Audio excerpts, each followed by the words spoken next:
What's up guys, this is Crispy Sports Leaks. In today's video will be about the NBA's top 5 worst picks of the decade. The draft gives chances for teams to find the next big star. Some franchises do a very good job of building a team through the draft. For example, just take a look at the Golden State Warriors. They built a dynasty, winning 3 championships in a 5-year span. Before all the championships, people tend to forget the Warriors used to be complete trash. Every year, teams mess up on draft night, writing the most hyped players in the draft because they are compared to greats in this league. Franchises seem to always have those stories about what ifs. That's why these players that I'm about to name are the worst picks of the decade. To start it off, at number 5, we have Wesley Johnson. With the 4th pick in the 2010 NBA Draft, the Minnesota Timberwolves select Wesley Johnson of Syracuse University. That's right. Wesley Johnson went number 4 in the NBA Draft, in front of players like DeMarcus Cousins and Paul George. We really couldn't think this draft would be a tough one considering Evan Turner went at number 2. Look at this goofy dude. Cheetos. Cheetos. If you still need some convincing why this guy should be on this list, look at this awkward handshake with Kevin Love. He averaged just 7 points and 3 rebounds so far in his 9-year career in the NBA.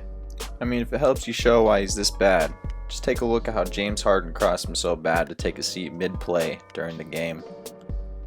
My guy has been a joke since he came in the league. Look what he decided to wear on draft night. Alright, let's move on to the next person. At number 4, we have Jimmer Fredette. Jimmer was a standout player at BYU that pulled up from the locker room every night. Jimmer was drafted 10th overall in the 2011 draft to the Bucks, but later traded to the Kings. Kings fans thought he was going to save their franchise, but boy were they wrong. Jimmer is one of those kids that grew up in the local rec, who only practiced threes because they were terrible at everything else. Don't get me wrong, Jimmer is a very talented player. There's only so much you can do when you can only shoot threes. His game just wasn't ready for the league. It couldn't translate. Jimmer has been in and out of the league since he's been drafted, but he eventually figured out he can ball out in China, so he made a career out there. Like I said, Jimmer has a jumper, but playing in the league, that jumper hit a drought, averaging just 6 points a game for 6 years.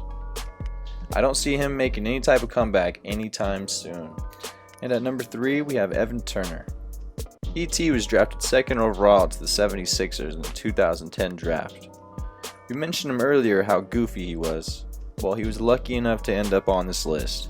Turner wasn't really great at anything, so he tried to do a little bit of everything and became a very average NBA player. Coming out of college, they compared him to players like Brandon Roy, saying he was a bigger version of him.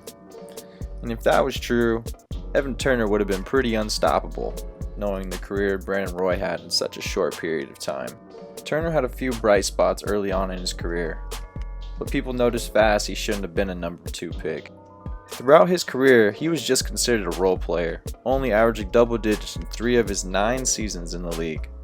Again though, the homie is a goofball, and is an average NBA player. At number 2, we have Markelle Fultz. Fultz was taken at number 1 in the 2017 draft by the 76ers. He came out of the University of Washington as one of the best freshmen in the country, averaging 23 points, 5 rebounds, and 5 assists. After entering the NBA, something just wasn't right. Fultz just hasn't been the same since.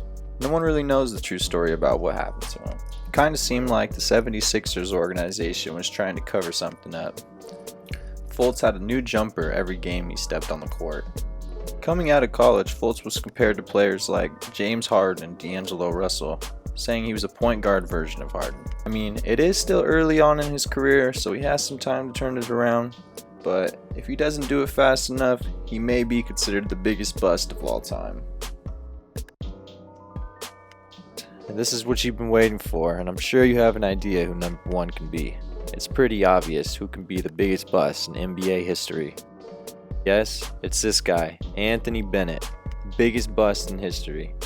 In 2013, the Cleveland Cavaliers decided to go with this guy as number 1 pick in the draft. This was right before LeBron James decided to come home.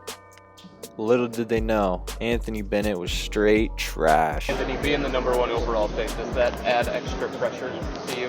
No, I don't feel like there's no pressure at all. I just gotta come in, probably just play my game, do what I've been doing.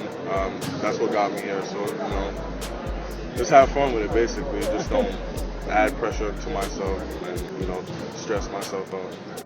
As the number 1 pick, you have a lot of expectations to live up to, and this guy met none of them.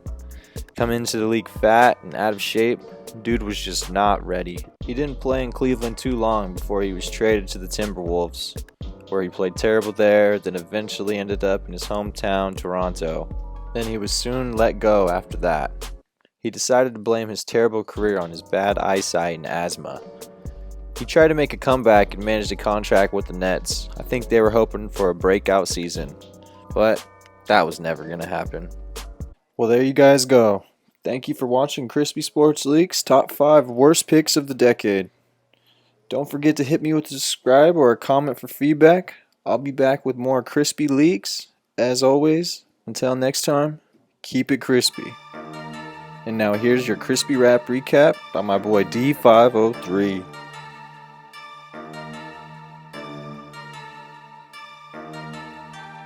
Man, these picks were pure trash, and this video was pure facts. How Anthony Bennett get picked first overall? Man, Bennett was pure ass. He tried to blame it on asthma. Out of shape and he can't breathe. I'm saying his talk. He misses a shot and tries to say that he can't see. Then there was Fultz. When Philly got Fultz, I bet that they had jolts. They had high hopes and all their yeses all just turned to nopes. They thought it was championship time, but it was just game over. They put him to work, but that boy hurt, but I checked that boy's shoulder. Then there was Evan Turner. Man, Evan Turner's a damn bum. That man's a number 2, but they still gave him a damn 1. And what about Jimmer Fredette? They thought he was money, but Jimmer was dead. Shot too many threes and he misses the net. That's all the practice of call neglect. Then there was Wesley Johnson, picked before Paul George. He wasn't hardcore on them hard floors. He was crossover about top scorers. Who voted for this guy? Was it a rigged election? Said he'd be the resurrection? Wasn't a resurrection, was a bad selection.